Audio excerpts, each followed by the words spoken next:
My name is Keiko Nakamura. I am 72 years old, born in Osaka, and I have spent most of my adult life understanding one uncomfortable truth about clutter. It is never really about the things. It is about the weight we allow those things to carry, the guilt, the indecision, the quiet belief that holding on protects us somehow. I believed that too for a long time, until I stopped. Today I want to share 8 Japanese tricks I have learned and lived by. Not theories, not trends. Actual methods that have helped me, and many women I know, move through overwhelming clutter without panic, without shame, and without spending an entire week sorting through decades of accumulated life. These tricks are simple, but do not mistake simple for weak. Simple, done consistently, is how real change happens. Let us begin. Trick 1. Begin with the smallest possible win. Ippo, ippo. I want to tell you something I have never said in quite this way before. The reason most people never start decluttering is not laziness. It is not lack of motivation. It is that they look at the whole mountain and try to climb it in one afternoon. That is not how mountains work, and it is not how overwhelm works either. In Japan, we say ippo, ippo. One step, then one more step. Not 2 steps, not 10. 1. When I first began seriously simplifying my own home here in Japan, I was not starting from nothing. I had accumulated things across decades of living, teaching materials from years of community classes, fabrics and tools from my weaving practice, gifts from my daughter's visits, items I held on to because releasing them felt like releasing pieces of my own story. The mountain felt enormous, so I did not look at the mountain. I looked at one drawer. The narrow drawer beside my kitchen sink, the one that collected rubber bands, expired coupons, chopsticks from delivery orders, a dried-up pen, and 3 keys I could not identify. I opened it, spent 7 minutes addressing only that drawer, closed it, and walked away. That was it. That was the whole first session. But something shifted, not in the drawer, in me. A small feeling of competence replaced the familiar feeling of paralysis. My brain registered that progress was possible, and the next morning I opened another drawer without dreading it. This is not a metaphor. This is neuroscience dressed in Japanese philosophy. Small wins create momentum. Momentum replaces overwhelm. Here is your assignment. Do not choose a room. Do not choose a closet. Choose something smaller. 1 drawer, 1 shelf, 1 surface of a table. Set yourself up to finish it completely in under 10 minutes. Finish it. Feel the completion. That feeling is your fuel. Protect it. Use it again tomorrow. Trick 2. The obvious release. Trust your first reaction. Here is a trick that requires no thinking at all. In fact, thinking is what you must avoid. When you pick up an object and your very first reaction, before your brain has time to construct a reason to keep it, is "this is garbage." Trust that reaction completely. Act on it immediately. Do not set it down. Do not create a maybe pile. Release it now. Japanese decluttering wisdom has a phrase for the mental habit that stops us here. Muzukashiku kangaeru, making something unnecessarily complicated. We do this constantly with clutter. We pick up an old catalog from a company we no longer buy from and somehow spend 45 seconds debating it. The catalog is garbage. You knew it in the first half second. The remaining 44 seconds were just noise. I have a practice I call the obvious release.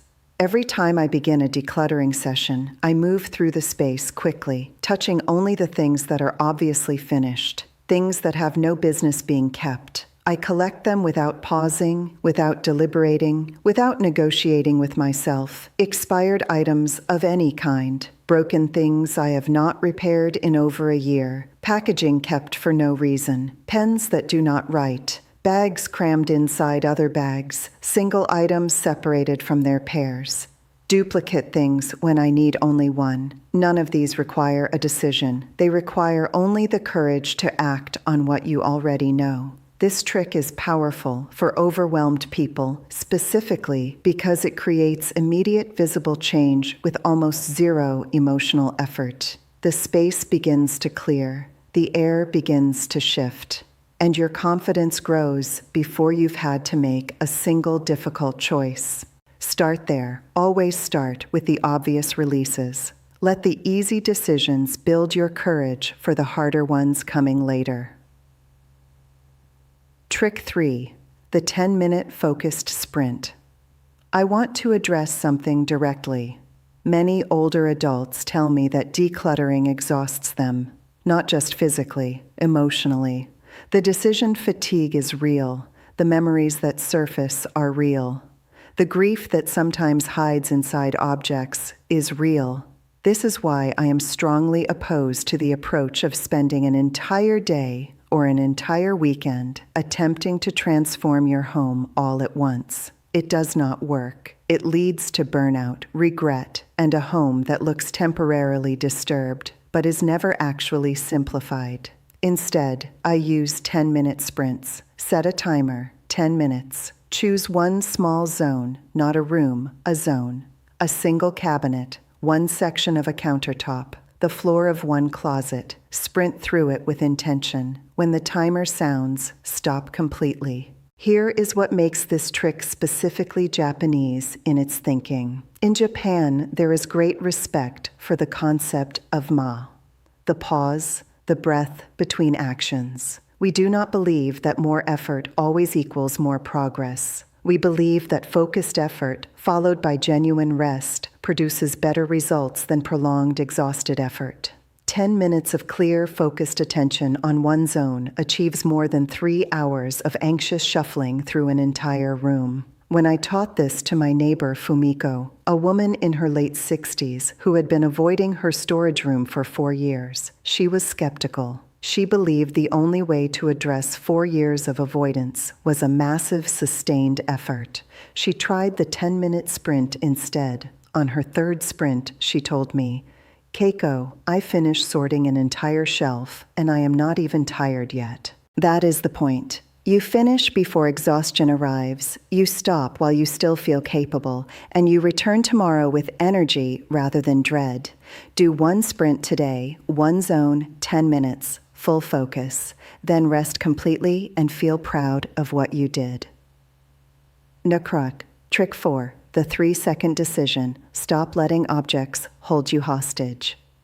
This trick will change the way you move through your home. Pick up an object. Any object, count silently. 1, 2, 3. If by 3 seconds you have not felt a clear yes, it is a no, not a maybe, not a later, a no. This is what I call the 3-second decision, and it is rooted in something I genuinely believe after 7 decades of living. Our instincts about what belongs in our lives are almost always correct. It is our second guessing that creates clutter, both in our homes and in our minds. The moment you begin constructing reasons to keep something, you are no longer responding to the object. You are responding to fear, fear of waste, fear of regret, fear of making the wrong choice. And clutter grows directly from that fear. I want to be honest with you about something. When I began applying this trick to my own belongings, I discovered that the items I hesitated over most were rarely items I deeply loved. They were items I felt obligated to love.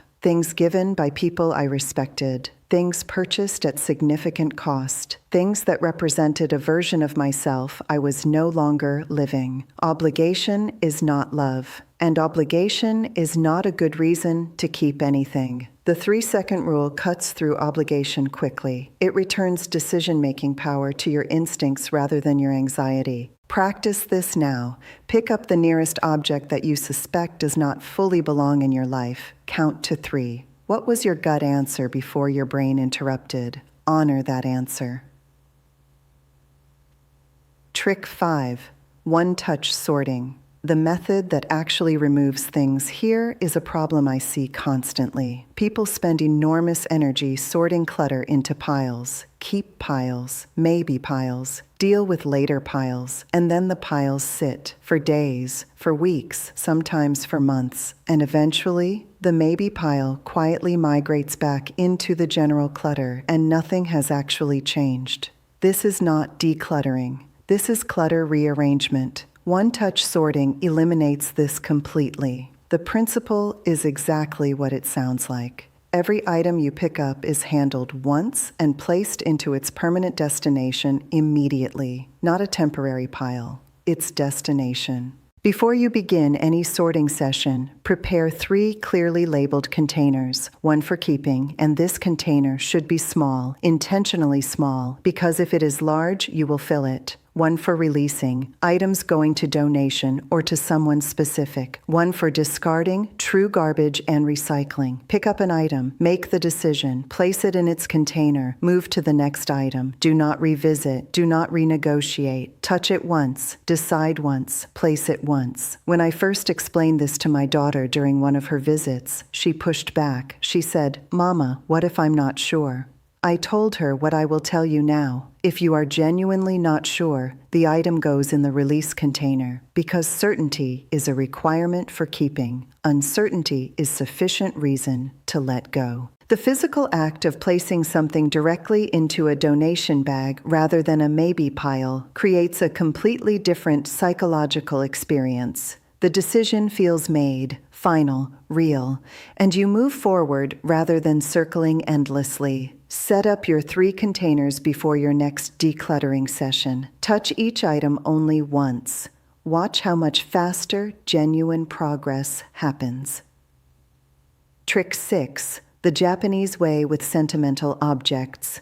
Katachi and memory. This is the trick that most people need most and resist most. Sentimental objects are where decluttering efforts most commonly stall. You can move quickly through kitchen gadgets and old magazines, but then you open a box of letters or find a piece of clothing that belonged to someone you've lost, and everything stops. Time stops. Progress stops. I understand this completely. After my husband Hiroshi passed, I spent nearly a year unable to address his belongings. They sat in our bedroom in Osaka, exactly as he had left them. His reading glasses on the nightstand, his favorite teacup unwashed, his work jacket on the hook by the door. I was not preserving him, I was freezing myself. The Japanese concept that eventually helped me is called katachi, which refers to the form or shape that something takes. The idea being that meaning can take a new shape without losing its truth. A memory does not require its original physical object in order to remain real and present and alive inside you. What I finally did, and what I now share as a trick with everyone who asks me, is this.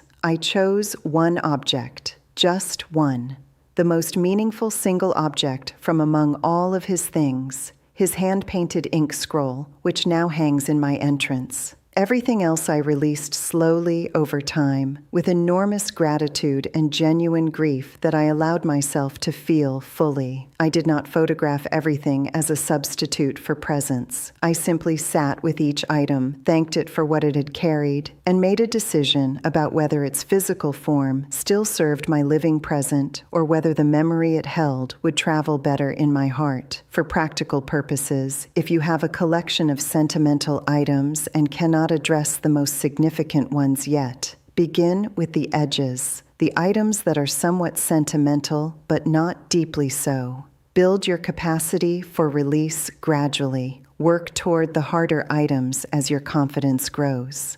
You are not erasing anyone by releasing their objects. You are freeing both of you. Trick 7. Mottainai. Purchasing. Stop the flow before it restarts. Every Japanese grandmother I grew up around used a word that shaped how our entire culture thinks about objects. Mottainai. It expresses grief over waste, regret over something good being used carelessly or discarded without thought. But here is what most people do not realize about mottainai. It applies equally in both directions. Yes, it is mottainai, to throw away something of real value carelessly, but it is also mottainai, to purchase something carelessly that will become clutter, take up space, and eventually be discarded anyway, having served no real purpose. The trick I am sharing here addresses a gap that most decluttering advice ignores completely. You can work hard to clear your space. You can apply every other trick in this list with discipline and consistency. But if the inflow continues unchecked, you will find yourself back inside the same overwhelm within months. I spent considerable time after deeply simplifying my home, developing what I think of as a Modonai pause before any purchase. Before buying anything that will live in my home, I ask 3 questions. Where exactly will this live? Not approximately. Specifically.